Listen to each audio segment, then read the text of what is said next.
Welcome to those of you joining us virtually via Zoom or on the phone. Thank you all for taking time out of your busy lives to be with us tonight. We have worked to accommodate virtual participation and to provide meaningful interpretation tonight. For those just joining us virtually, if you are having any trouble, please reach out to info@pfascommunityengagement.org.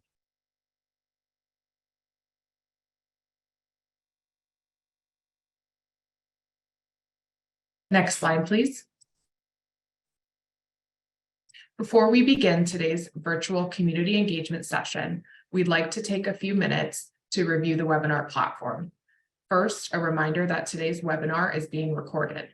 All attendees are muted and in listen-only mode until the feedback portion of this session. During the second half of the session, we will open it up for feedback from individuals who have signed up to speak. We'll first hear from those who signed up to share verbal feedback, and then there will be an opportunity for others to share comments. We'll share specific instructions on how to share feedback using your device mic during that portion of the session. Next slide, please. And now an overview of Zoom webinar tips and Zoom controls. You can adjust your audio and mic settings in the lower left corner of the Zoom navigation bar. You'll use the raise hand function if we have time at the end of the session for additional public feedback. Click Show Captions to turn on English closed captioning, and you can select what language you want your audio in using the interpretation button. Next slide, please.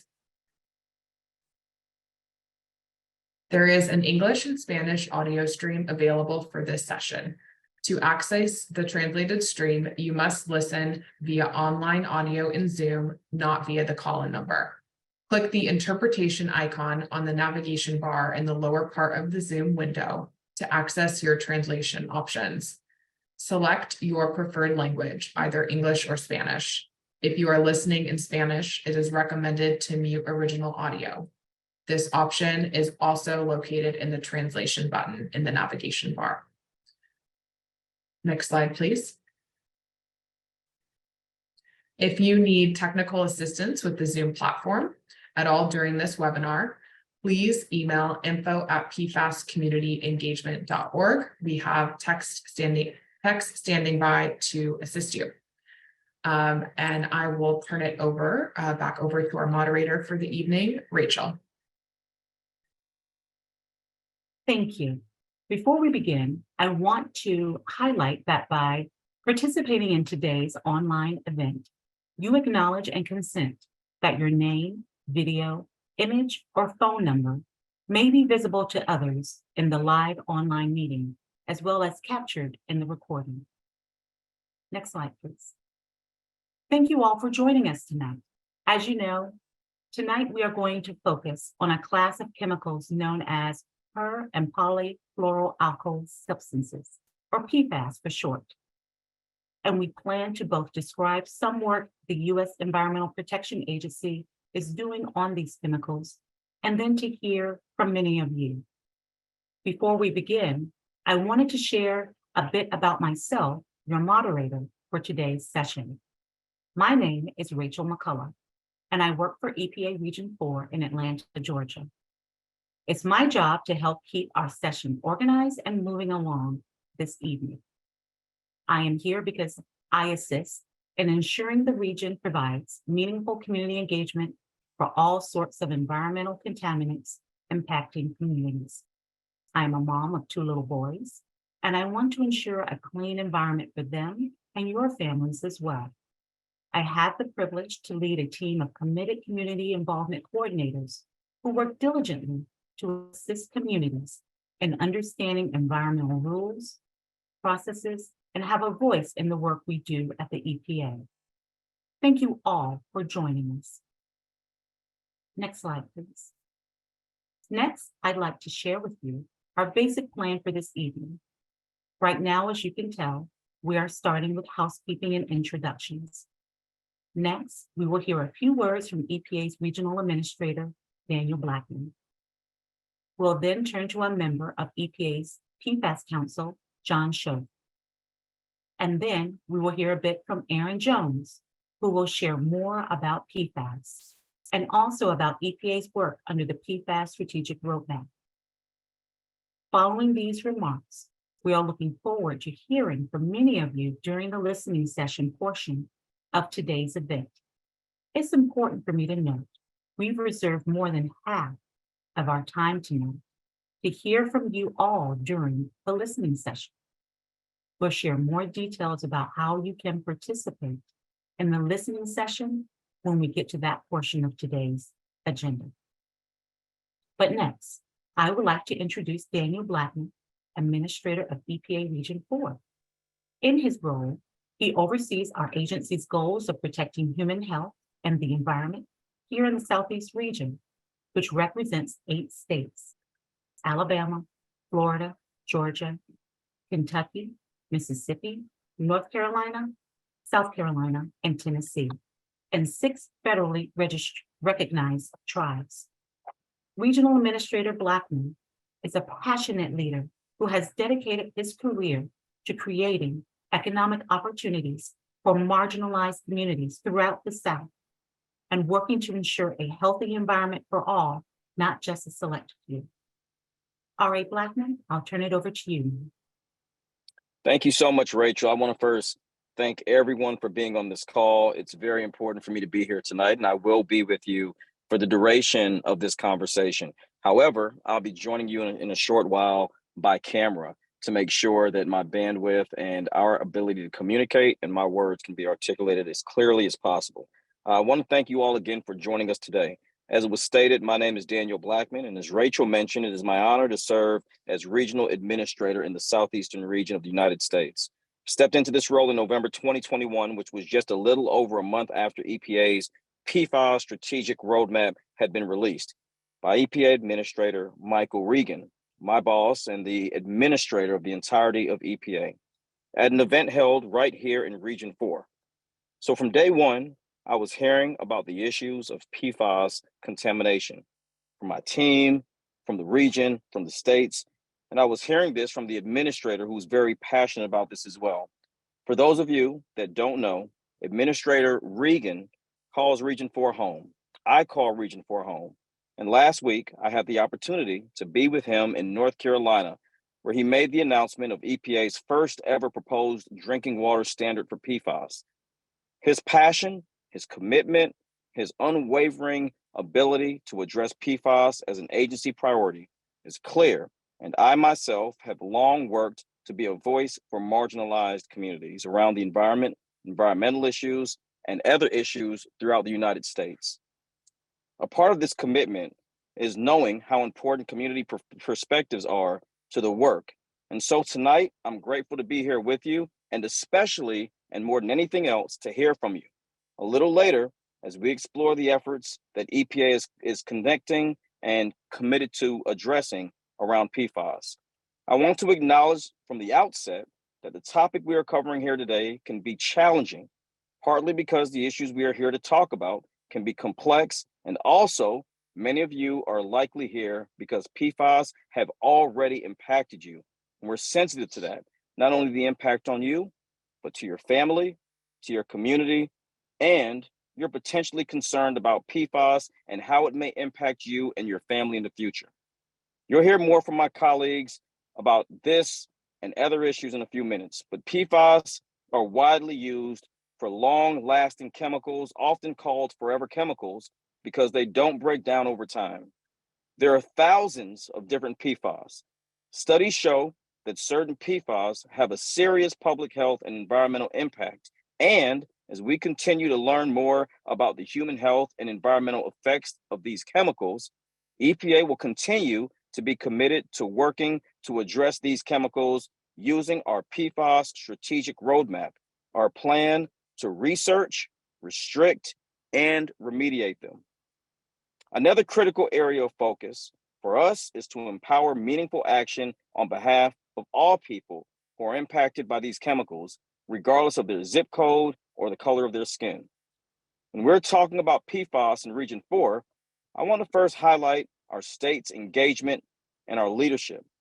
All of our states participate in our regional PFAS work group, where we aim to foster communication and collaboration on quickly evolving policies, science, and site-specific work related to PFAS. In fact, some of our states are leading the way, even when viewed through a national lens, as they work to address impacts from PFAS manufacturing sites using their existing authorities. Many of our states have already and voluntarily conducted monitoring of state resources such as drinking water, surface water, and fish tissue for PFAS. 2 of our states have also launched their own action plans to address PFAS. Region 4 states proactively and continue to use nearly $3 million in EPA drinking water funds to conduct PFAS testing over the last 2 years. It's very critical and important that we share that with you. And thanks to the bipartisan infrastructure law, our regional office has nearly $495 million available to address emerging contaminants like PFAS in drinking water, supply, and in wastewater in Region 4. States and tribes are also included, and with more than 70% of those funds targeted for small or disadvantaged communities. To support the state's efforts, Region 4 has worked to provide technical assistance and laboratory support. And our lab here in Athens, Georgia, is leading the way across EPA to provide PFAS analysis using new EPA methods. You will continue to hear this theme today, the importance of working across EPA and also our partners and other federal agencies with states and tribes and with the public to tackle this significant challenge. The core group at EPA working on PFAS is known as our EPA Council on PFAS, or PFAS Council. And in just a few minutes, I'll be turning to my colleague, John, who is a member of our EPA's PFAS Council, to share some opening thoughts with us and to share his perspective as well.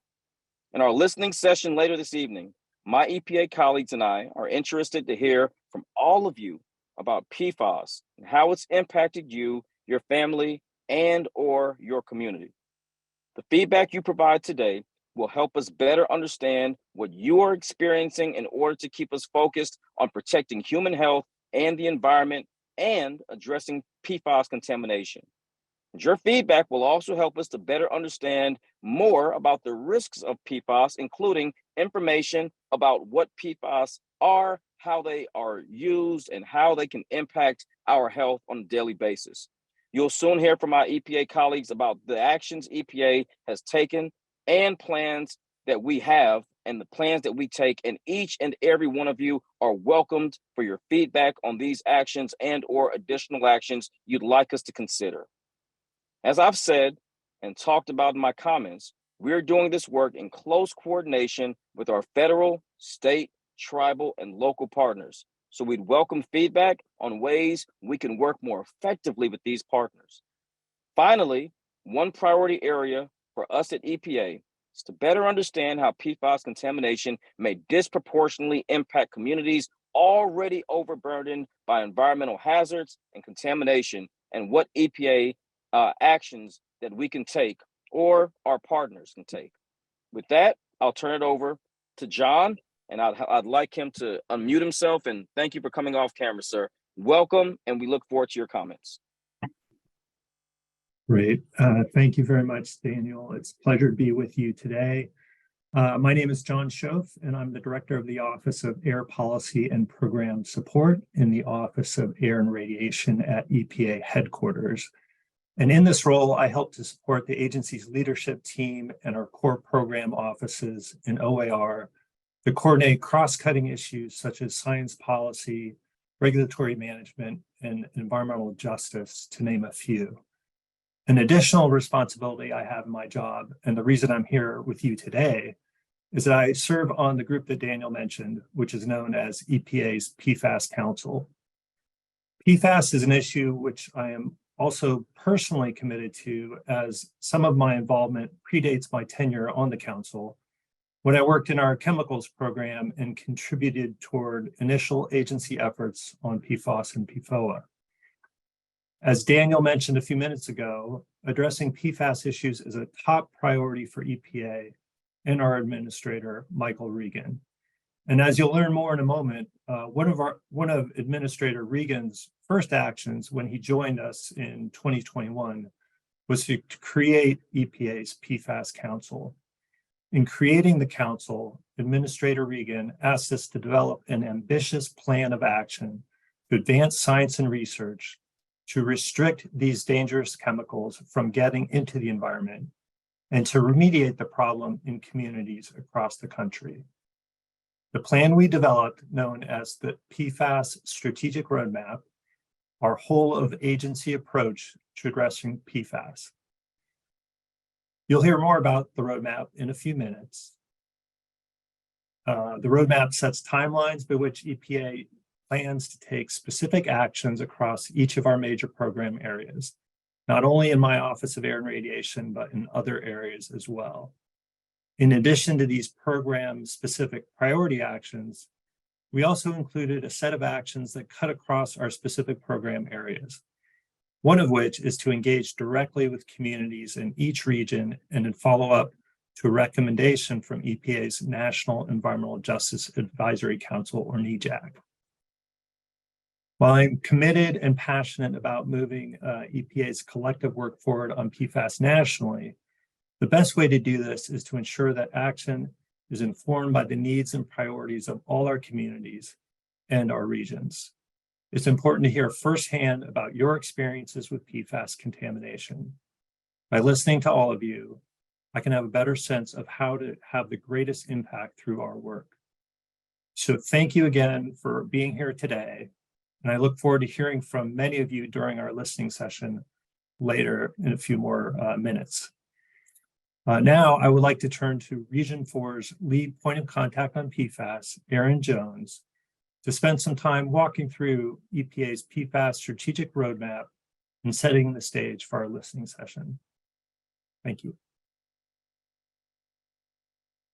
Thank you, John, and good evening, everyone. So again, I'm Erin Jones, and I'll share just a little bit about myself and my role. I'm originally from Eastern North Carolina, and I work in EPA Region 4 office here in Atlanta. In my role as the Emerging Contaminants Coordinator, my work often centers around new science and evolving information that the agency has learned could be impacting public health or the environment. My path to EPA began as an undergraduate chemistry student, where I was inspired to learn more about persistent chemicals in the environment. And I went on to lead studies on new ways to clean them up and also explored the complex ways that certain chemicals behave in soil and water. So it is a privilege for me to bring my earliest environmental passions to work, to serve as a point of contact for Region 4 on PFAS issues, and to work closely with the PFAS Council to ensure we are coordinating effectively on PFAS. Tonight, I will share some information about the work EPA has done under the PFAS Strategic Roadmap, highlight actions we're planning for the future, and listen to you all share your experiences with PFAS to inform our work here in Region 4 and across the country. Next slide. As John shared earlier, in April of 2021, EPA Administrator Michael Regan established the EPA Council on PFAS and charged it to develop a bold, strategic, whole of EPA approach to protect public health and the environment from the impacts of PFAS. The council is comprised of senior technical and policy leaders from across EPA program offices and the regional offices. And here in Region 4, a member of our senior executive team, John Blevins, also serves as a member. The council is co-chaired by EPA's Assistant Administrator for Water, Radhika Fox, and EPA's Regional Administrator for Region 1 in New England, David Cash. The council met Administrator Regan's call through the PFAS Strategic Roadmap, which was released in October of 2021. And the roadmap does several things. It includes clear timelines for concrete actions from 2021 to 2024. It fills a critical gap in federal leadership, setting a basic floor of federal protection across the country. It supports states' ongoing efforts to tackle PFAS by building critical science, methods, tools, and technologies. And it builds on EPA's commitment to restore scientific integrity by making science the foundation of our work. I'll return to specific commitments in our PFAS roadmap in just a few minutes. Next slide. Before I share more about EPA's PFAS roadmap, I wanted to spend just a few minutes talking about per and polyfluoroalkyl substances, or as I will refer to them for the rest of the presentation, PFAS, and why we're concerned about them. PFAS captures a large group of synthetic chemicals made by humans that consist of chains of carbon atoms surrounded by fluorine atoms. There are thousands of different PFAS with a variety of chemical structures. Some of these chemicals have been more widely used and studied than others. As examples, this slide shows the chemical structure of two of the most widely used and studied chemicals in the PFAS group, known as PFOA and PFOS. PFAS have been used in homes, businesses, and industry since the 1940s.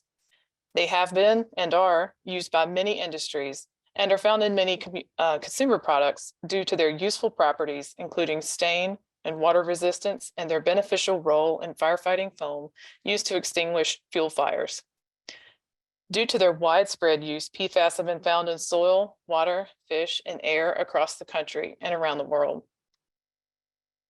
Surveys conducted by the Center for Disease Control and Prevention show that most people in the United States have been exposed to PFAS, including measurable levels of certain PFAS in human blood. Most known exposures to PFAS are relatively low, but some can be high, particularly when people are exposed to a concentrated source over long periods of time. PFAS are a concern to human health due to their known or suspected toxicity. The health effects are better known for some PFAS, such as PFOA and PFOS, but much less well known for others. I'll describe a bit later some of the work EPA is doing to improve our scientific understanding here. Finally, scientific research has shown that PFAS can resist decomposition in the environment and in the human body due to those unique properties. Next slide. The life cycle diagram on the left shows some of the ways in which PFAS are used and can enter the environment. I know some of the text in the figure is small, but this overall picture does help illustrate a few major ways that PFAS can enter the environment and potentially impact human health. These ways include discharges of PFAS pollution from manufacturing facilities, discharges of PFAS containing firefighting foam, PFAS entering wastewater treatment facilities from an upstream source, and PFAS applied to agricultural fields as a component of biosolids. And biosolids are the solid organic matter that is left over from the wastewater treatment process.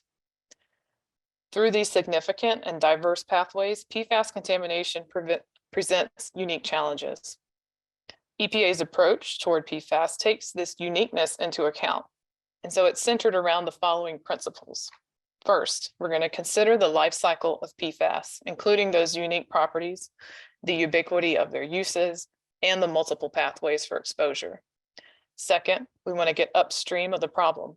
EPA is bringing a deeper focus to preventing PFAS from entering the environment in the first place, a foundational step to reducing the exposure and the potential risk of future PFAS contamination. Third, we're holding polluters accountable for their actions and for their PFAS remediation efforts. Fourth, we're looking to ensure science-based decision-making. EPA is investing in scientific research to fill the gaps in our understanding of PFAS. And fifth, we're looking to prioritize the protection of disadvantaged communities. When taking action on PFAS, EPA is ensuring that disadvantaged communities have equitable access to solutions. And this is the principle of protecting communities is a critical reason why we're here tonight.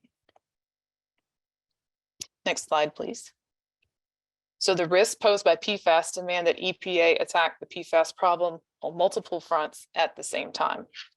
The actions described in our strategic roadmap each represent important and meaningful steps to safeguard communities from PFAS contamination. And we believe these actions will build upon one another and lead to more enduring and protective solutions. EPA's integrated approach to PFAS is focused on three goals. First, research.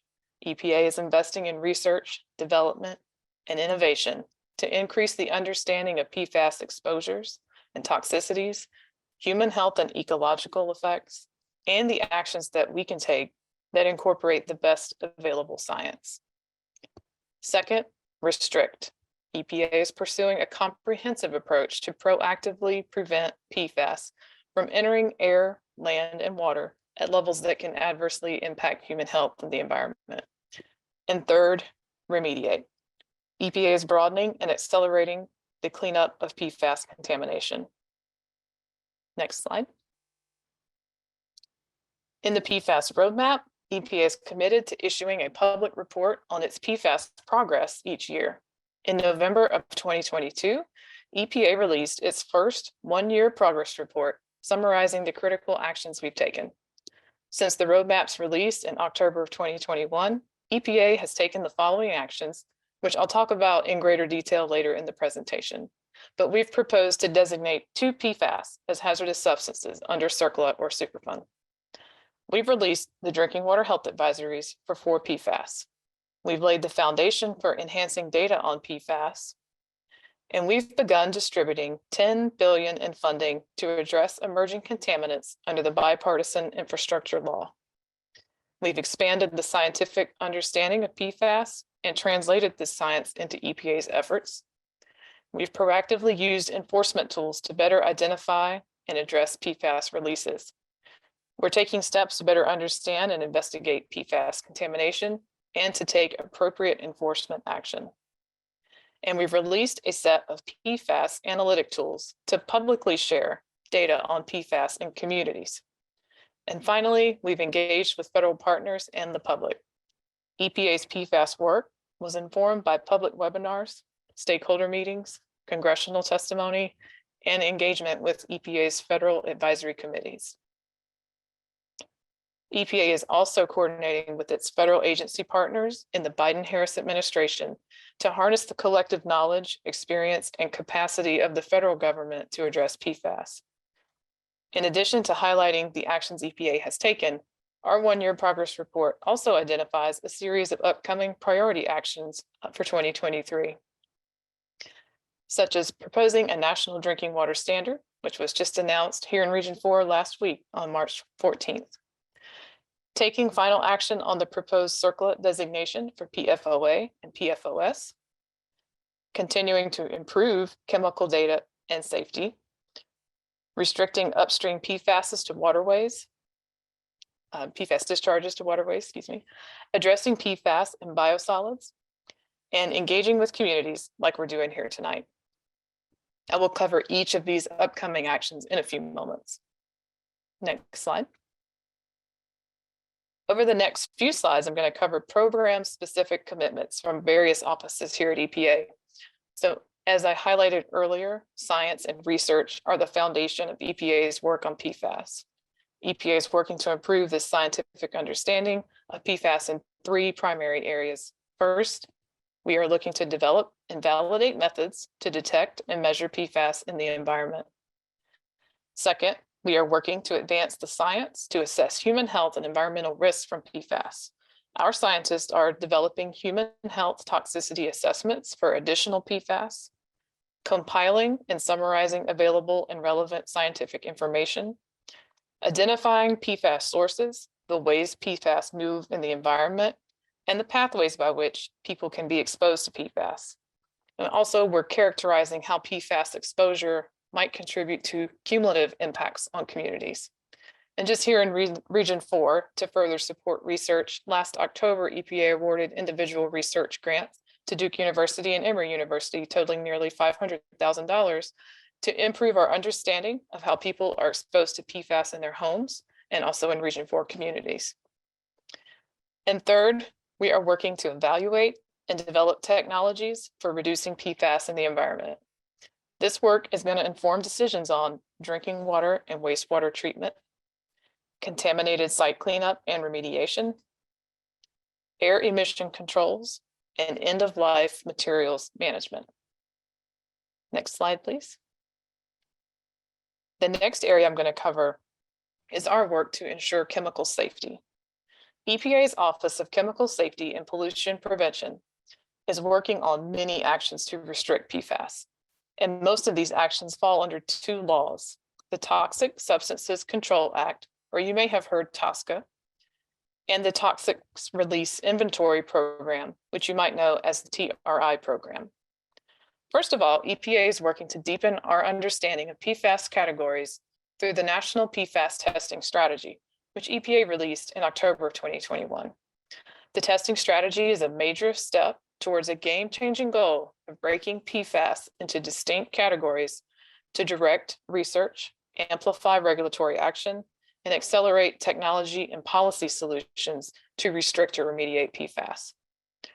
Second, EPA is working under its TSCA authorities to strengthen EPA oversight over both new and existing PFAS. EPA is working to ensure a robust review process for new PFAS to ensure that the chemicals are safe before they enter commerce. And we're working to review existing PFAS under TSCA to ensure that those existing PFAS are being used in ways that do not present concerns and to prevent resumed production of legacy PFAS or their use in new ways. For example, in late January, EPA proposed a rule that would ensure that any discontinued use of certain PFAS cannot re-enter the marketplace without EPA review.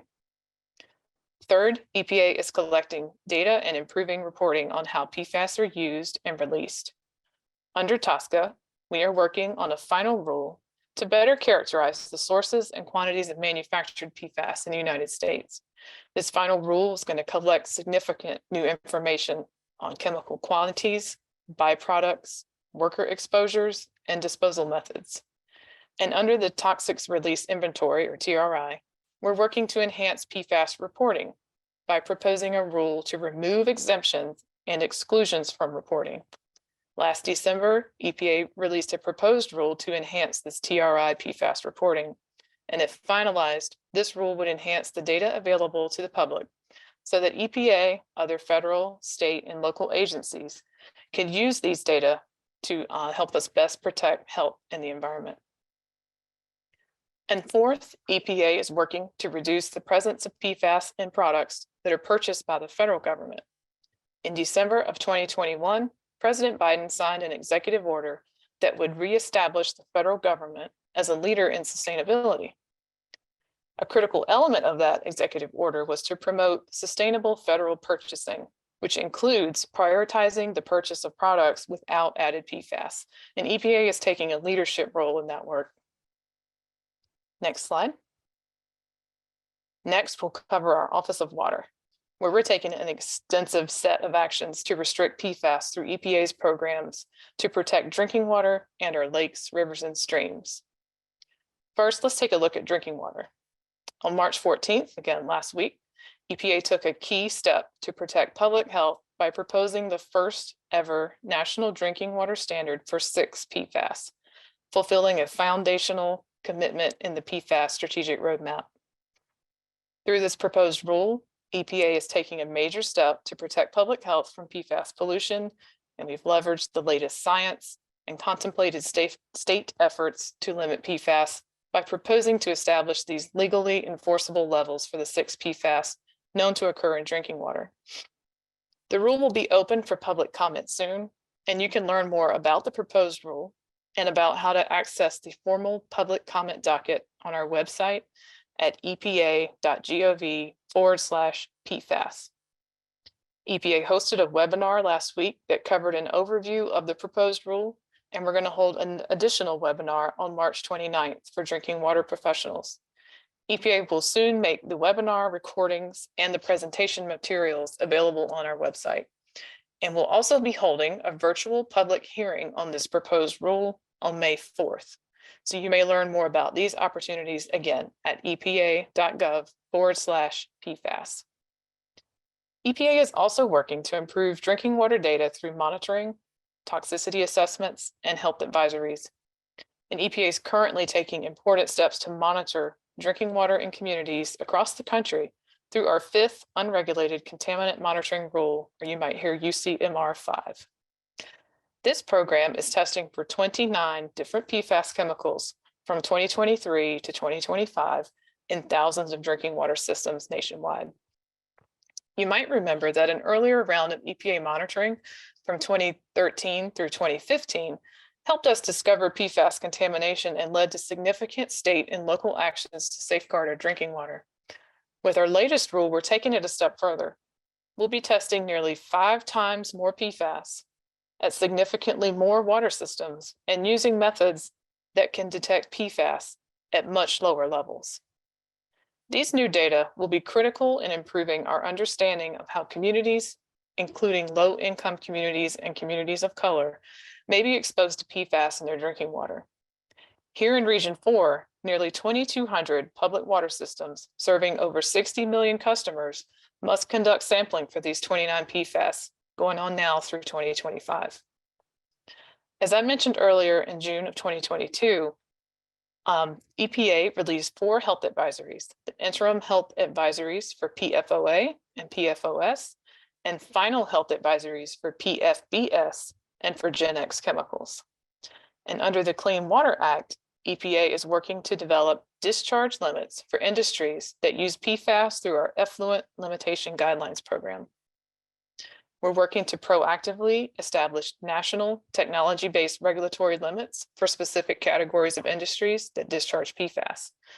And in January of 2023, we released our final Effluent Limitation Guidelines Plan 15, which outlines key steps towards addressing PFAS discharges across a range of industrial categories.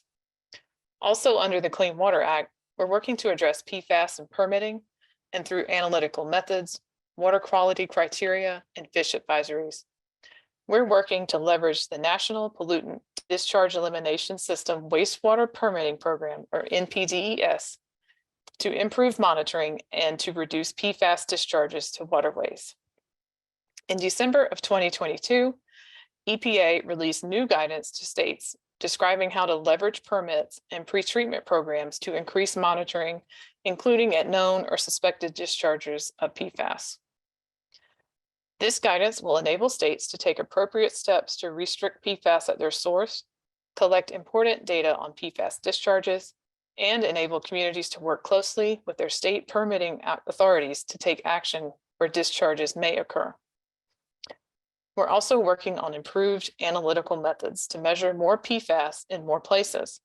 In April of 2022, EPA released draft aquatic life water quality criteria, for public comment for PFOA and PFOS, which reflect the latest peer-reviewed scientific knowledge regarding the effects of these chemicals on freshwater aquatic organisms. We're also working to enhance data availability on PFAS and fish tissue to help states and tribes set PFAS fish advisories.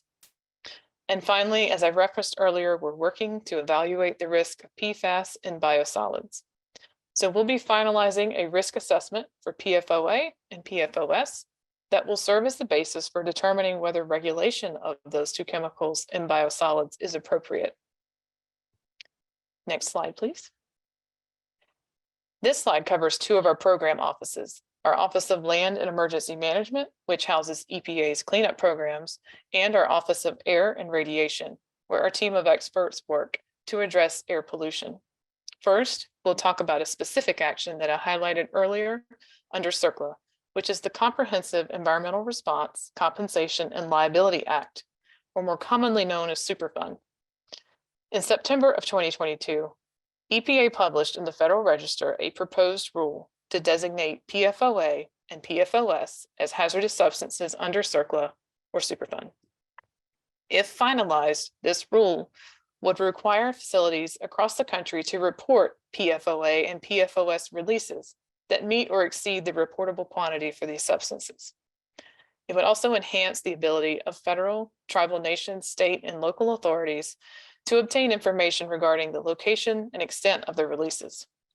It will also enhance our ability and other agencies to respond to the release or the threats of release of PFOA and PFOS, and help establish national consistency in the evaluation and cleanup of PFOA and PFOS, and encourage better waste management practices. As identified in the roadmap, EPA intends to take final action on this proposed rule in 2023, and will continue to work closely with stakeholders to better understand equity concerns. As an additional step, EPA anticipates issuing an advance notice of proposed rulemaking in the coming months to seek public comment on whether designating other PFAS chemicals as CERCLA hazardous substances is appropriate. Next, under the Resource Conservation and Recovery Act, also known as RCRA, EPA plans to propose 2 regulations in 2023. So first, EPA is planning to develop a proposed rule to add specific PFAS to a list of hazardous constituents, which would mean that these PFAS would be subject to RCRA corrective action requirements. Second, EPA plans to clarify that emerging contaminants such as PFAS can be cleaned up through the RCRA corrective action process. And the third item on this slide highlights EPA's commitment to take significant steps toward updating our research and guidance on PFAS destruction and disposal. EPA published an interim guidance in December of 2020. And in that document, we highlighted significant uncertainties about the effectiveness of some PFAS destruction and disposal technologies. And we have a deadline to update our December 2020 guidance by December 2023. Finally, our Office of Air and Radiation is also taking steps toward restricting PFAS by building the technical foundation for potential Clean Air Act regulation. We're working to identify sources, to develop monitoring approaches and information on mitigation technologies, and to increase our understanding of the fate and transport of PFAS air emissions. This work will support future decisions on whether to designate PFAS as hazardous air pollutants under the Clean Air Act. Next slide, please. So no conversation is complete about PFAS without highlighting the transformational investments that will be made in America's water infrastructure through the Bipartisan Infrastructure Law, or bill, which was signed by President Biden in November of 2021. The bill provides the single largest investment in clean water that the federal government has ever made. The bill will build on the research, restrictions, and the remediation called for in the PFAS Roadmap by providing $10 billion for communities impacted by PFAS or other emerging contaminants. The bill uses 3 of EPA's existing water finance programs, but focuses them specifically on PFAS and on emerging contaminants. So it provides all $10 billion of these funds without a requirement for state matching funds, and all the funds are provided as either grants or principal forgiveness loans. Of the $10 billion, $4 billion will flow through the Drinking Water State Revolving Fund, $1 billion will flow through the Clean Water State Revolving Fund, and $5 billion will provide grants to address emerging contaminants in small or disadvantaged communities. So in February of 2023, EPA announced the availability of $2 billion from this program to address emerging contaminants in drinking water across the country. These funds will be allocated to states and territories and will promote access to safe and clean water in small, rural, and disadvantaged communities while supporting local economies. EPA is committed to maximizing the impact of these funds in addressing urgent water challenges facing communities. And we are thrilled that these funds will enable communities to invest in PFAS treatment solutions while EPA continues to take action to research, restrict, and remediate PFAS consistent with our PFAS Strategic Roadmap. I have covered a lot of information in this presentation tonight, and I would encourage you to visit our website again, the same address that we'll keep saying over and over, epa.gov//PFAS. And there you can find all of this information and much more on what actions EPA has taken and plans to take on PFAS. This website is regularly updated and will have the latest information related to new rulemakings or other actions. So with that, I would like to turn it back over to our moderator, Rachel, to talk more about the next part of our session, where we're looking forward to hearing from you. Thank you, Erin. In a few moments, we look forward to providing an opportunity for those of you who are interested to share your feedback with us. But before we do, I first wanted to provide you with some background. First of all, I want to highlight that the information you share with us tonight will help inform future actions EPA takes towards helping communities on the path to remediation and recovery from PFAS contamination. One important thing to note is that the feedback you share with us will not be considered as part of the formal comment process for any specific action EPA is taking consistent with EPA's PFAS Strategic Roadmap.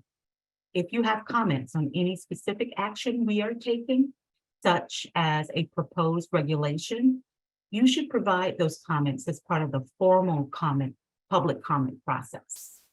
You can learn more about the actions we have taken at our website, www.epa.gov/PFAS. And one other question you may have is what EPA plans to do with the feedback you share with us tonight. First of all, we do not plan to individually respond to the comments we receive.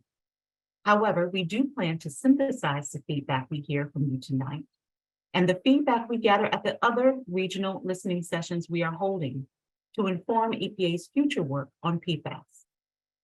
Now, I would like to turn it back over to Grace at LRG to share some additional details about how our listening session will work.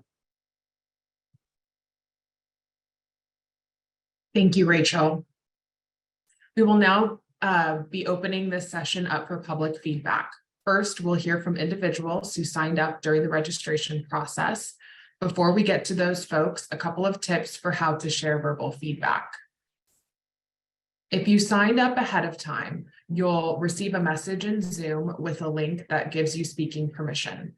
Please click on that link. When you have speaker permissions, we'll call your name. At that point, you should unmute and begin speaking. You are welcome to turn your video on or keep it off. Please limit your comment to 3 minutes. And I also want to mention that if you have trouble clicking the link or unmuting yourself, you can email us at info@pfascommunityengagement.org and we can help you resolve your issue. And if we're unable to help you before we get through the speakers who have signed up ahead of time, I expect that we will have enough time to open up this session for anyone who didn't sign up for public feedback to comment. So you should have another chance to provide feedback later on. Sometimes there is a bit of a lag as we're polling speakers and getting them ready to share their comment. So please bear with us and be patient as we do that. With that, I will turn it back over to Rachel and we will begin the public feedback portion of this session. Thank you, Grace.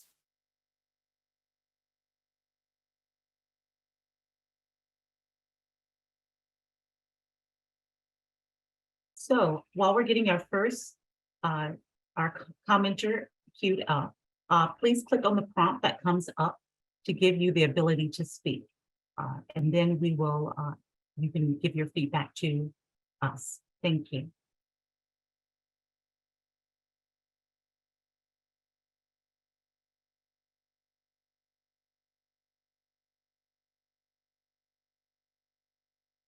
All righty, looks like Sandy Cohen is ready. Sandy, can you hear us?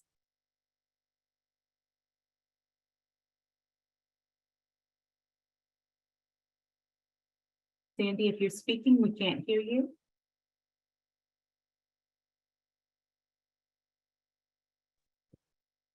Hello. Hi, Sandy. My name is Sandy Cohen. Pleasure to be here. I was severely impacted by PFAS. I purchased dirt locally here that turned out to be 80–90% PFAS that they were trucking in from the manufacturers. And I thought that it was dirt. So I was out there gardening in it for a few years. The impact for me was my teeth, my health. I suspect it has shut down pretty much my GI system, which I quit using. Not only the water here, I don't shower, I don't wash my hands in it, I don't use it at all. I stay on the road to other areas that are less contaminated, and my health has gone up 95%. And I have pretty much no significant issues at this time. The dirt that I had bought, the farm was tagged in 2015, but we as locals had no way of knowing that. So we continue to purchase. I am severely disturbed by the lack of resources that I have been able to access. I would like to get tested, blood, and any other way possible. I plan to sell my home now that my health has resumed and move out of here. So it's impacted me financially, health-wise, and socially. It has devastated me for this entire time since 2019. I would hope that everyone who is listening, if they are concerned in their area, to please come forward to respectfully tag that one elected official that you know and put your hand on their shoulder and say, I'm interested and I'm looking and I'm hoping that you will address this. I don't know of any other way that we might be able to turn this around. But now it's impacting Atlanta and Chattanooga and the area that I was planning to move. While I don't have any problems taking a shower there, when I take a shower in it, I itch horribly and I have to cover my body in Bactine, which obviously I quit a couple of years ago. But I am near one of the contamination points that was originally identified. I can see the Goodwin water tower from my yard. I guess that is pretty much what I had to share here. Not only did it impact me, but it impacted my child.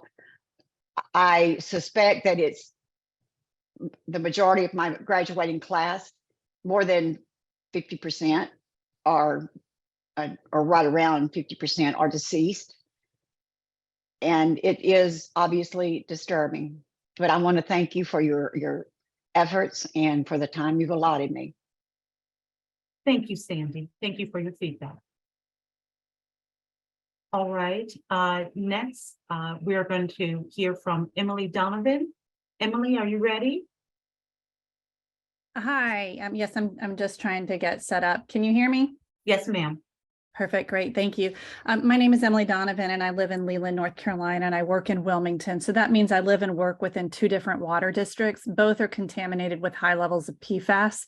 The majority of my drinking water source was been contaminated for the last 40 years by DuPont and now Chemours. And I'm co-founder of Clean Cape Fear, a grassroots community group working to restore and protect our air, soil, water, and food supply, as well as spotlight government deficiencies and regulations that we think are adversely impacting our right to just these basic human needs. The scope of our contamination crisis spans 7 counties, over 6,000 private wells, and over 500,000 residents through municipal drinking water. My children currently attend a school right now that has dangerous levels of PFAS. In my community, the burden to access any clean and health protective drinking water is falling along economic lines. So the haves are able to protect their families and the haves not are stuck paying for tap water that they don't feel safe drinking. I want also, well, just to start by saying thank you to everyone on this call who's been working tirelessly to address our PFAS contamination crisis. And I applaud the EPA's Office of Water for doing what no other administration has done in proposing those really revolutionary drinking water standards last week. Thank you so much. What I want to focus my time on this call really is things that EPA can do to continue to improve itself. While I recognize that the EPA's roadmap is a good start, it is not ambitious enough to meet the moment, unfortunately, because the moment is just that severe.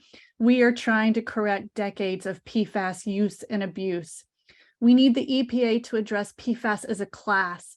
Our drinking water district is voluntarily testing over 50 different PFAS, and we are regularly seeing 20 different compounds. And I wouldn't be surprised. What I'm saying is that we are a unique situation And so I'm pretty sure that this could be replicated in other areas if their water districts decided to proactively test for the amount of toxicants that we're looking for. We need the EPA to work with all branches of government to end every exposure to PFAS. That's including our air, our soil, our water, our food supply. We need PFAS food consumption advisories for both freshwater and saltwater fishes, shellfish, and other seafood. The Cape Fear River lets out directly into the Atlantic Ocean, and it's reasonable to assume that the 40 years of extreme abuse and PFAS releases have caused severe harm in this region and even into the ocean. We know that there are many deep sea species that come to the coastal estuaries along Brunswick and New Hanover County beaches to nest for the first few years of life before heading back out to sea, where they're likely fished. Academic researchers are finding a bunch of different PFAS along Brunswick County's beaches in our sea foam, and many are coming from Comores. New research from Denmark shows that PFAS in the ocean can contaminate coastal groundwater and boomerang back onto the shore via aerosols and contaminated sea foam, and we are regularly seeing unusual sea foam events along Brunswick County's beaches. The EPA needs to stop approving new PFAS and new uses of existing PFAS. Comores is trying to expand, and we are having a hard time wrapping our head around the fact that that for a chronic abuser and bad actor who has numerous violations would be allowed to expand. And it's my understanding that Comores is still allowed to receive PFAS from their Netherlands facilities and process it here in North Carolina at Fayetteville Works and what I guess they're calling a recycling program. I don't understand how that is allowed or possible. The EPA's testing strategy, unfortunately, we feel is woefully inadequate and not based on the needs of actual communities or the relevancy of the PFAS in commercial use. Many of the PFAS that are representative being tested in the testing strategy, we don't understand if they're out in the real world or if they're just being used from a scientific perspective, which is really not helpful in our minds. The EPA is actually not meeting its own promise dates and has been riddled with corruption in this particular office via multiple reports that we have read through the media, and we need that to be fixed. The EPA is setting a dangerous precedent right now by trying to dismiss North Carolina's TSCA petition. The EPA should withdraw its dismissal or risk future administrations being able to grant TSCA petitions in name only, making legal recourse nearly impossible for communities like mine. The EPA should establish a PFAS use tax on the entire supply chain that uses these dangerous chemicals. Use these funds to help disadvantaged communities upgrade their drinking water supply, because while the Infrastructure Recovery Act provides some wonderful fees, or I don't know if it's Infrastructure Recovery Act, but the bill that is providing a tremendous amount of like $5 billion money for these communities, we know it's just not going to be enough. Brunswick County alone is spending $122 million. Wilmington spent $43 million.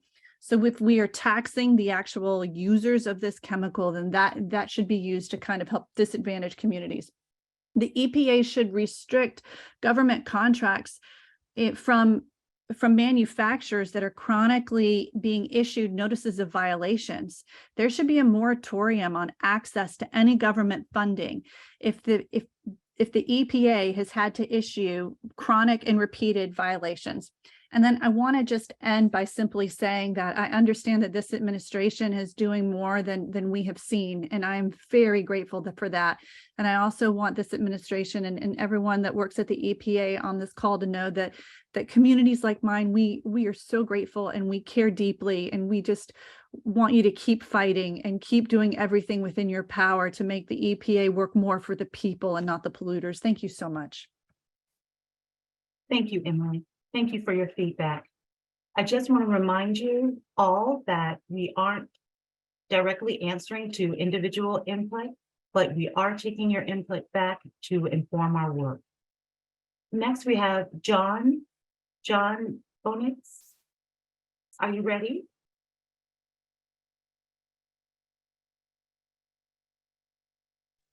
Yes, can you hear me? Yes, we can. Go right ahead, sir. Well, my bandwidth may be limited. Are you hearing me all right? You're breaking up just a little bit, but go ahead and we'll let you know if we have any issues. Okay, well, I'm so grateful for this opportunity to share some thoughts. I do apologize that my thoughts are not very well organized. I serve as an elected official in a very small town, the town of Pittsburgh, a mere 5,000 souls, which is in a very, very rapidly growing part of the triangle of North Carolina. We're expecting in the next decade that we may reach 40 to 60,000 in population, with growth that is already permitted and planned in a central way. So PFAS has been a profound concern to me, my family, to the Board of Commissioners of the town of Pittsburgh.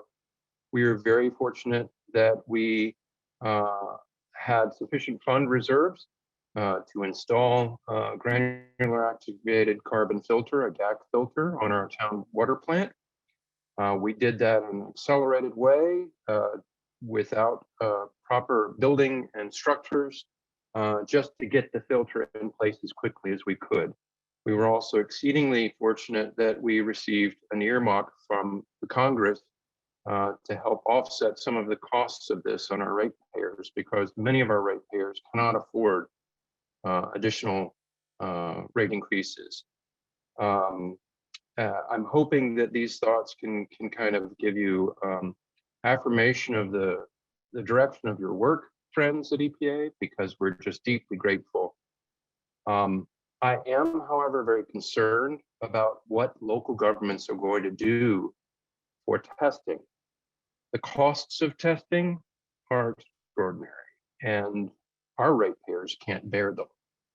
We all know that we need more testing. And so I gather that there is some funding available in one of the larger federal packages recently, but I am concerned about the administrative processes to obtain that funding. Is it going to be a grant program or a rebate program? Oh,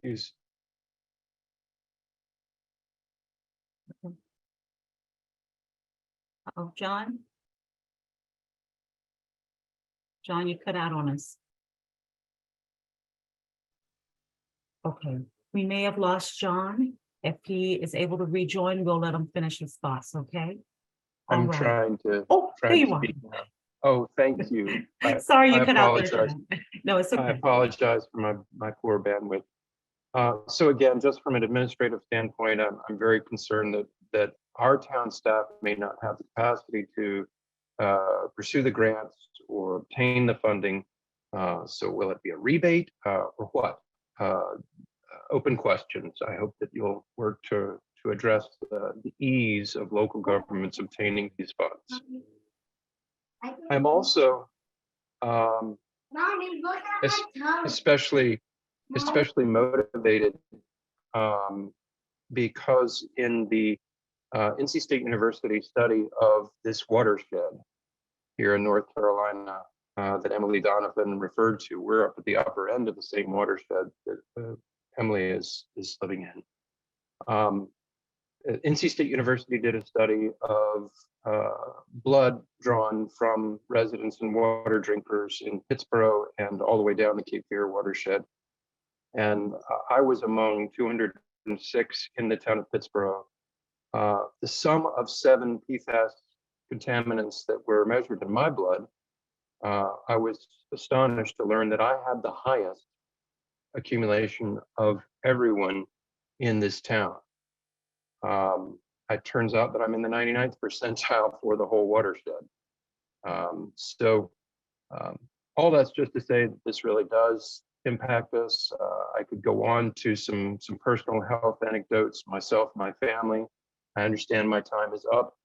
I'm very deeply grateful for your work. Please keep it up. And thank you so much.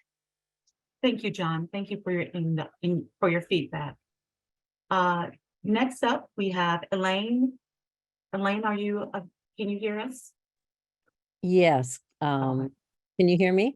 Yes, ma'am. All right. Thank you very much for holding this listening session tonight. My name is Elaine Chioso. I'm the Executive Director of the Haw River Assembly, a nonprofit river protection organization working since 1982 in North Carolina. We are as John Bonnet's just mentioned, the Haw River is at the top of the Cape Fear watershed. In 2013, the Haw River Assembly began working with scientists from universities and institutions in our region to document PFAS contamination in the Haw River. Monitoring and analysis showed that most of the PFAS chemicals were coming from the city of Burlington's wastewater treatment effluent and biosolids, which were being spread on farm fields in our watershed. This PFAS was contaminating downstream communities that pulled drinking water from the Haw River and Cape Fear River. NC State University scientists performed blood tests with Pittsburgh residents, which showed they had the highest level of PFAS in the Cape Fear watershed and in the state. With no drinking water standards for PFAS from either the state or the EPA and the ever-growing body of knowledge concerning the impacts on human health from PFAS, in 2019, we brought a Clean Water Act 60-day notice of intent to sue against the city of Burlington. The result of this litigation has been investigations into the source of the PFAS pollution into the sewer system. We now know that there were 3 major industries who were the source. 2 of these are in the process of creating closed loop systems to stop PFAS from entering the sewer system, although they have not completely succeeded at this yet. The third company, Unichem, has announced that it's closing its Burlington operation and is moving to South Carolina. Is this because in South Carolina, this industry will not be held responsible for polluting the water? States claim they're hesitant to follow the guidance in this EPA PFAS roadmap because they fear that their industries will leave for a neighboring state. Municipalities are making the same excuse for not identifying and controlling industrial PFAS sources. Without national enforcement, a race to the bottom will occur. This will threaten communities already overburdened by pollution. We believe EPA must nationally enforce the Clean Water Act regulations laid out in PFAS MPDES guidance so that there's a level playing field for industry, not state by state. According to EPA's PFAS analytic tool, there are over 1,000 industries that are known as suspected to use PFAS in North Carolina. EPA and the state of North Carolina must address all these industries, not just Chemours. EPA needs to focus its enforcement efforts on more than just PFAS manufacturers and federal facilities. They must address companies that use PFAS, such as the ones we identified in the Haw River watershed of North Carolina. These chemicals include a wide array of PFAS beyond PFOA and PFOS, and all of these chemicals in the PFAS family must be regulated. One last comment I'd like to make is that we originally discovered the high levels of PFAS in the Haw River by tracing it back to tributaries where sewage sludge or biosolids from Burlington were being spread on fields and running off into nearby streams. The EPA PFAS roadmap needs to address the legacy of this PFAS spread on fields where PFAS in the sludge spread on fields where farmlands have been contaminated by these forever chemicals. Intensive and urgent work needs to be done to ensure that those contaminated lands and drinking water wells adjacent to them be tested and appropriate mitigation used. Thank you for listening to these comments. EPA action on PFAS has been a long time coming, but we applaud this administration for taking it seriously and listening to us. Thank you. Thank you, Elaine. Thank you for your feedback. Next up, I believe we have Dana Sargent. Dana, can you please join us? I'm here. Can you hear me? Yes, we can hear you. Go right ahead. Okay, great. Thank you. I am Dana Sargent. I'm the executive director of the nonprofit Cape Fear River Watch based in Wilmington, North Carolina. And we are home to one of the most, if not the most highly contaminated communities in our country. Daniel, it was nice to meet you last week, and I look forward to working with you My first request is that EPA must nationally enforce the Clean Water Act regulations, excuse me, laid out in its PFAS and PDS guidance. A little background on why we need your help here. The Cape Fear River supplies the drinking water for more than 500,000 people, and the river is toxic. Personal wells in our region continue to be sampled, and the latest data shows 8,004 highly contaminated. And that is already too many, but sadly it is a huge underestimate because it bases the contamination on the results of just 12 PFAS. Of the more than 300 we know are coming from just one source in our region, and not including the highly prevalent PFOA or PFAS. Further, one of the 12 needs to be found at 10 parts per trillion, which the EPA has already deemed is not a protective level for some of these, for that well to be deemed contaminated. So it's safe to say our river and our groundwater on the whole are toxic with PFAS. The blood of our community members, we know from the NC State study, which Cape Fear River Watch helps to facilitate, that John and Emily and Elaine all mentioned, that our blood from Pittsburgh to Fayetteville to Wilmington region has been found to have 3.5 times more PFAS in it than the national average. 6 years ago this June, excuse me, we found out we've been being contaminated by Chemours and its predecessor DuPont for 40 years. And over these past 6 years, we have learned of so much more PFAS pollution in our state. And we've learned so much more about the dangers PFAS poses on our personal and environmental health. And yet in 6 years, our state has passed 0 laws on PFAS. Our state regulatory agency has issued 1 permit, and that only came about after my organization sued them. We need the federal government to step in. Our state isn't protecting us. Advocates like me and our partners have been pressing our regulatory agency for years now to enforce Clean Water Act regulations, requiring disclosures of PFAS discharges and enforcing technology-based effluent limitation guidelines. They have not. Our state regulators, I fear, are afraid that if they do their jobs and protect human health and the environment, they won't get funded by our legislature, who is more concerned on the whole about protecting industry. Our state leaders are concerned that industries will leave, and without national enforcement, this will threaten communities already overburdened by pollution. EPA's recently proposed MCLs will support long-term gains in this fight, but utilities can't be expected to filter this junk out while polluters continue to pump it in. The toxic spigot needs to be shut down, or we will forever be fighting an uphill battle. So again, EPA must nationally enforce the Clean Water Act regulations laid out in its PFAS and PDS guidance and force our state to stop PFAS at its source. And additionally, as Elaine from Havre River Assembly shared, we request that EPA focus its enforcement on other facilities besides manufacturers. There's over 1,000 in North Carolina based on EPA data and a whopping 74,000 in the nation. In the Cape Fear River Basin alone, there are 8 confirmed at this point. We keep finding more industrial sources of PFAS other than the manufacturer Chemours. EPA cannot ignore these industries, especially given our agency's ability and obligation to stop the pollution at the source of other industries. In closing, I just want to reiterate the people of North Carolina need the EPA to step up and enforce these regulations. Our state is playing politics with our lives. We are sick and dying, and we need your help. Thank you. Thank you, Dana.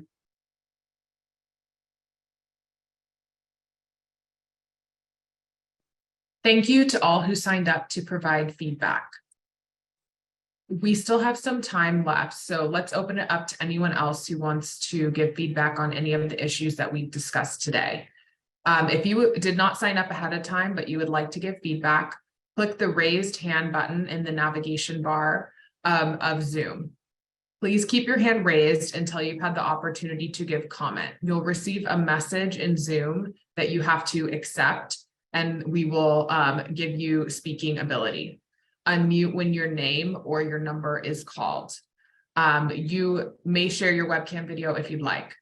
If you are joining via phone, callers should press *9 on the phone to share a comment. Please unmute and begin speaking when you hear your telephone number called. All right, we will see if we have, looks like we have a few folks that have raised their hand already, so we'll get to work getting them on deck to speak. Please bear with us. We might need, there might be a bit of a lag. I will turn it back over to Rachel. All right, thank you. All right, it looks like we have Mikael Waters. Mr. Waters and Ms. Waters? Hello, this is Michael Waters. Can you hear me? Yes, thank you. Okay. I'm the founder of Grays Creek Resident United Against PFAS in our wells and rivers, mainly focused on groundwater wells. I live literally right across the street from the Fayetteville Works facility site. You know, I don't want to regurgitate what Emily, Dana, and I think Beth has spoken if she hasn't. Basically, one of the things that I'm concerned about is the lack of enforcement by the state. Just like they talked about, you know, I have a state air monitoring site on my thing. So North Carolina DEQ air quality actually has the site on my property. I see what's coming down, still coming down all the way around the facility, you know, in the rainwater, dry air. And it's concerning because we know what's in our wells. You know, I have 16 different chemicals, Gen X, Demer acid being one of them. But what's concerning is we know vegetables in our area are contaminated. That was based off an FDA study, but also the collaboratory went in and looked at 86 different samples, found pecans and a bunch of stuff sampling. So the question was, how deep? The question to us was, how deep does the contamination go? Well, to find that out, I was digging a 60 by 80 foot greenhouse, 8 foot deep into the ground to put what's called an air battery geothermal system. Came up with the idea, I can actually draw samples now at 2 foot down from the surface, 4 foot down from the surface, 6 across multiple areas. And what we found is 13 to 16 chemicals at the 2 foot range, 14 chemicals at the 4 foot range, and 12 chemicals at the 6 foot range at 2,254 parts per trillion in our soil. So that tells me that, you know, is it safe to grow vegetables in the soil? No. Raised gardens, probably not either, because it's still coming down. We appreciate the numbers that the EPA is coming out from a private ground well water user. I hope it's taken into account when they're establishing those MCLs and the numbers of how it affects the ground well water users, not just municipalities, because it doesn't matter who you are. This stuff affects you whether you're rich, poor, does not matter ethnic background. It kills people regardless. You know, I've had my blood tested. My wife, my son, and I are above that 20% NASM guidance, which I was one of the contributors to, as was Emily and some of the other people. I thank you what you're doing.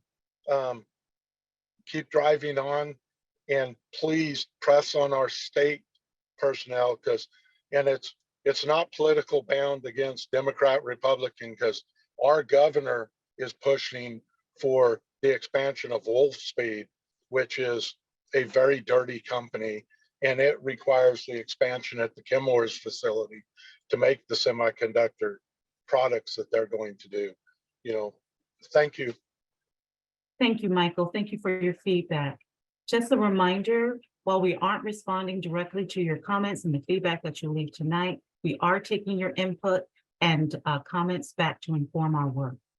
Next up, we have Jen Paul. Jen, can you hear us? Yes, can you hear me? Yes, ma'am.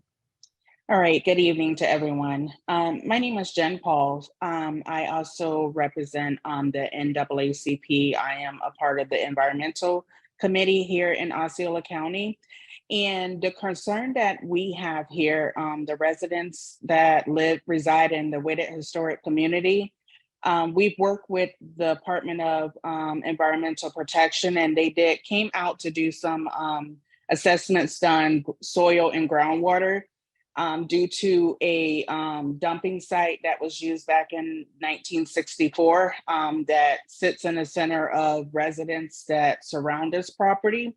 And it was determined that contamination was detected, as well as this PFAS. And listening to stories from others that have shared this evening, I'm really wowed because, now that it's developed in some of the private wells that are in the wooded historic community, the biggest concern that we have right now is funding being the issue that we're trying to reach out and work with our local government agencies about funding, so that way a lot of the residents that can get, a different water supply be connected to the city water instead of having, private wells, which have been identified as contamination.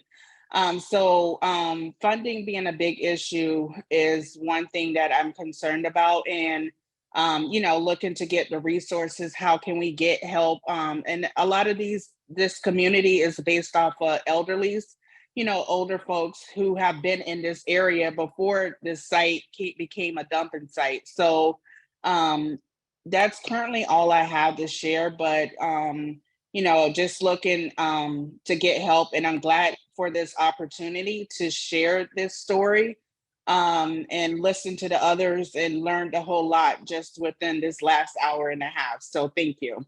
Thank you. Thank you for your feedback. We appreciate your input. Next up, it appears we have Nelson Brook. Hi, thanks for holding this session. I'm Nelson Brook in Alabama. I'm the Black Warrior River Keeper here, and just wanted to raise concern about the impact that these chemicals are having on our natural systems, not just for human health, but also for wildlife. We have more aquatic life in our river systems, more biodiversity aquatically than any other state. And we have a lot of rare species that we're concerned about losing with increased contamination.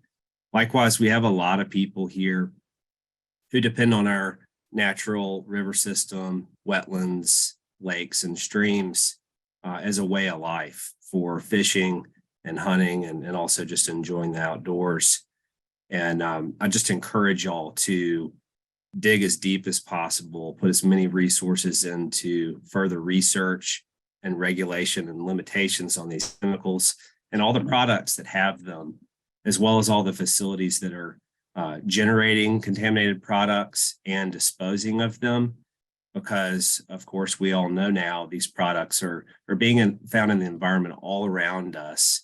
And a lot of people are out there eating fish, drawing water for their own homes out of these water resources, hunting animals, wildlife, and then consuming them unknowingly. If there's contamination, we need to know about this. So anything that y'all can do to help not only spread the word, but incentivize additional research and discovery into what all is out there so that people can keep themselves out of harm's way. We have a lot of sludge, wastewater sludge that is being dumped all across the state, and inadequate state regulations for that practice coming from all sorts of wastewater treatment plants, not just municipal, but also industrial and agricultural. So a lot of concerns. We're certainly a resource. Would like to partner with EPA in any way possible to ratchet down on this pollution. Thank you very much. Thank you very much, Nelson. We appreciate your feedback. At this time, I want to remind everyone, if you'd like to click the raise hand button to speak, you'll be put in the queue to speak at this time.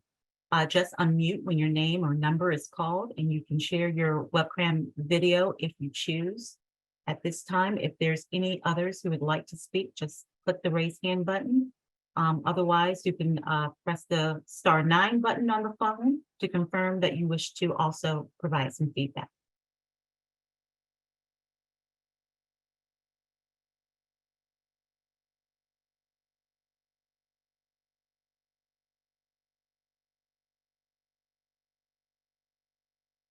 Just a reminder, as I've stated before, while we aren't directly responding to your comments at this time, we are taking your input, and we are going to use that to inform our work here at EPA.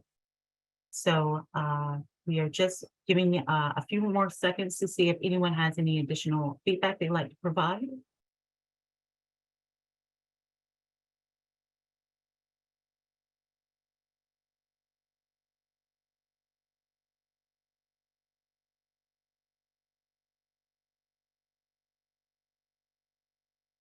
Just a reminder, you can hit the raise hand button or hit *9 if you're on the phone. Thank you so much. This is John Bonnets from Town of Pittsburgh again, and I want to just take a brief moment to reiterate the comments from Elaine Chioso and Emily Donovan. I am just, I did study public policy, and so I think that we are exceptionally fortunate that we have such talented and articulate and intelligent advocates. It shouldn't have to be up to the nonprofit advocacy community and moms to step up in this way. But we are blessed that we have had that happen. And as an elected official who has very little time, I'm deeply grateful for their efforts and their assistance as we've been struggling with these issues. So thank you for attending to their comments especially. Thank you, John. We appreciate your feedback. Thank you. Are there any others who'd like to provide us some feedback tonight? We have a few more moments if you'd like to contribute.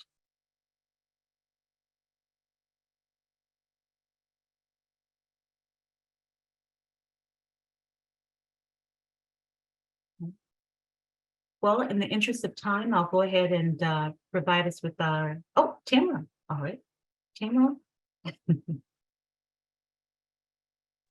you hear?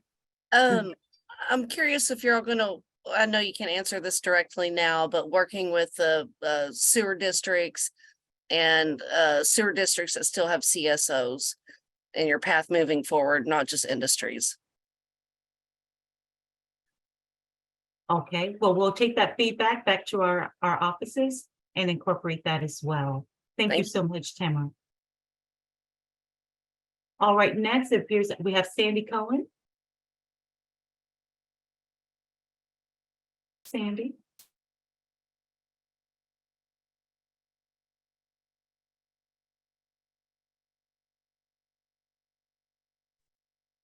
Hi, thank you so much.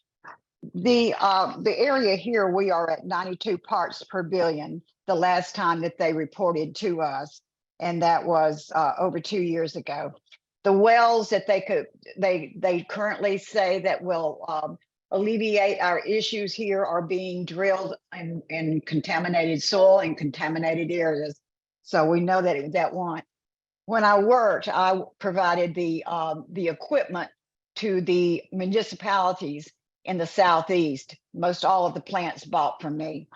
And from what I understand, unless there has been something since I retired, the carbon systems are not effective more than 2 weeks to remove this level of PFAS contamination. I would love to know that if they were. And they currently put this as a method of alleviating our issues here. Every 17 minutes, a dump truck enters the landfill to dump this stuff.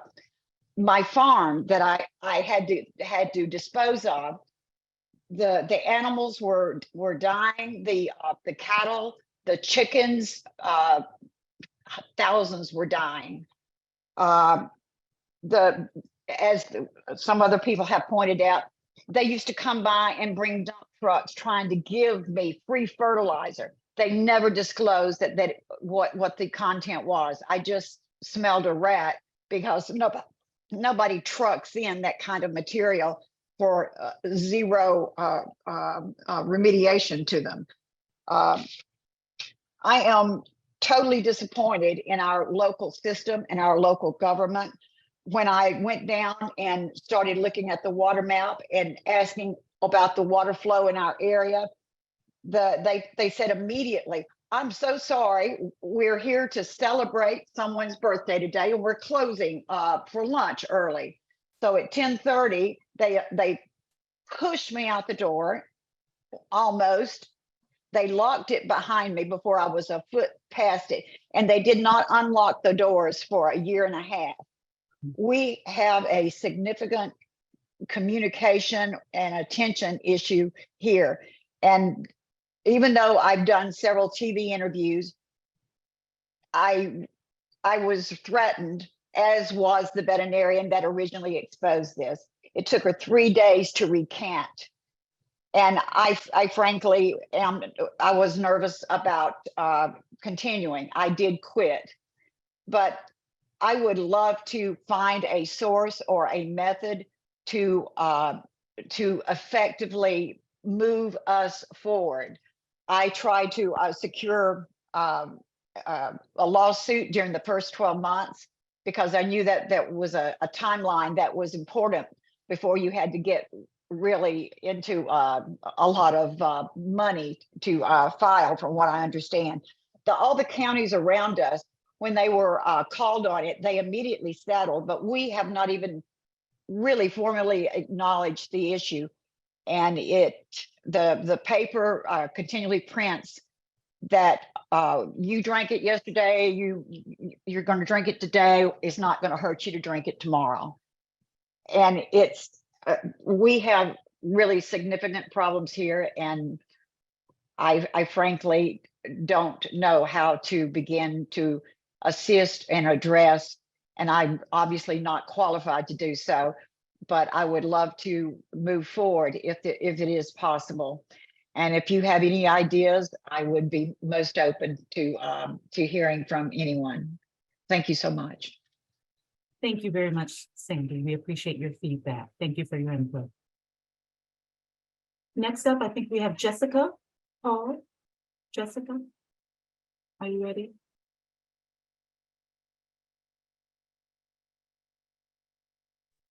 Can everyone hear me? Yes, we can. Good evening, everyone. My name is Jessica Paul. I'm a resident in St. Cloud, Florida, which is part of the Whittitt Historic Community. And recently, as my sister on the call earlier stated, we're a Black community that's in desperate need of resources here because, you know, some of the wells were tested for PFAS, and which hearing some of the stories from other folks on the call, it's really concerning, you know, with what this, you know, chemical can do to people's bodies. And, you know, and I think about the elderly people that have been here a long time and, you know, what could happen to them. And, you know, this community, a lot of people has passed away from cancer with this. So my concern is, you know, just getting the resources here so we can get better water quality for our community. So I just wanted to share that issue. Thank you. Thank you, Jessica. We appreciate your feedback. All right, next up we have Tamara. I apologize if I mispronounced your name. You got it right. Thank you very much. Our water source is the Ohio River here, which borders the EPA regions, and it's kind of an issue because of that jurisdiction. So that's why the federal input and regulations are important. But with what we're seeing with our data, a lot of it is averages or means. So the maximum and minimum levels are very important to see the data. And then if there are any seasonal trends as well. Thank you. Thank you very much.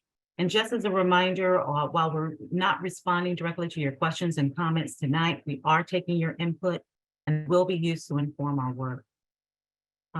Do we have any other folks who would like to speak? Please feel free to do so. If you've already spoken and you'd like to contribute something more, we're happy to take that as well. Just click the raise hand button, you'll be put into the queue, or click *9 on the phone, and we'll be happy to listen and take your feedback back with us.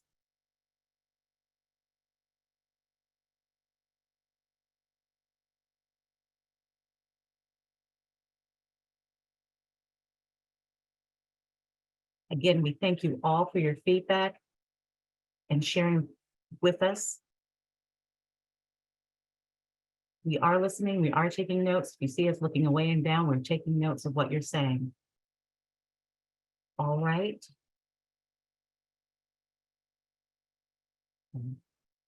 So hearing or seeing no other hands, thank you all for sharing your feedback with us tonight.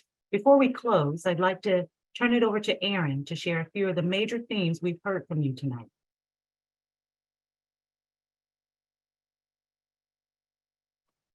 I think we had a couple more hands pop up, Rachel. Oh, okay. What was that? So, well, yeah, since we still have time, we'll Yes, please. see if we Please can don't cue think that those we're folks. rushing you. No, no, no.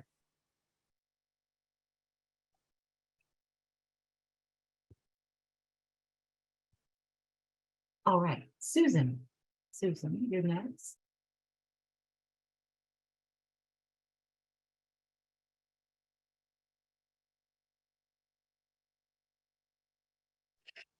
Can you hear me now?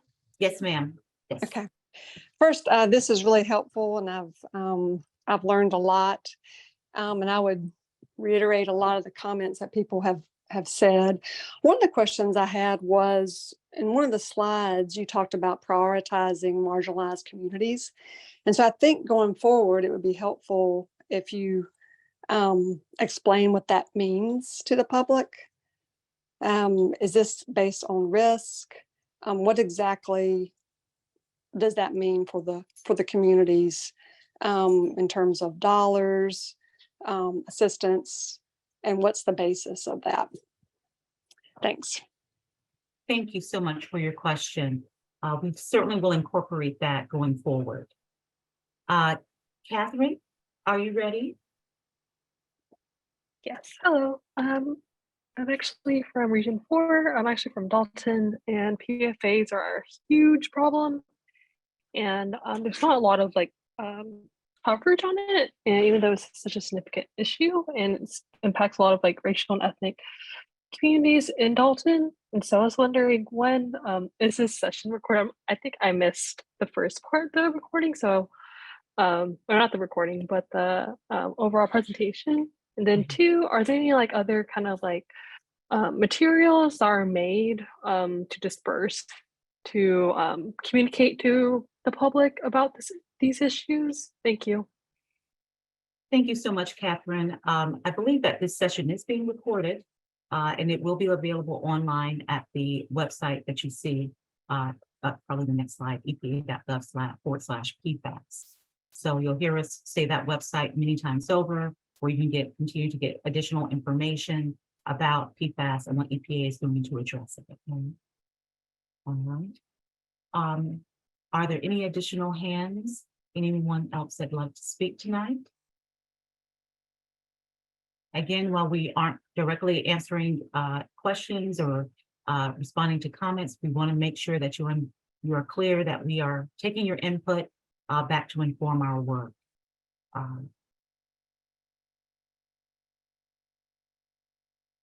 Just a second to see if we have any more folks on the line who'd like to speak.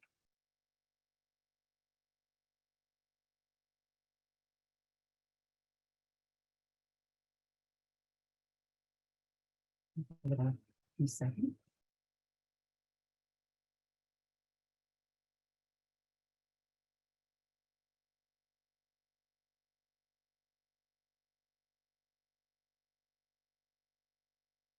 All right. Again, if you would like to speak, we will offer you that opportunity. Otherwise, I'll turn it over to Erin and she'll take us forward. Erin?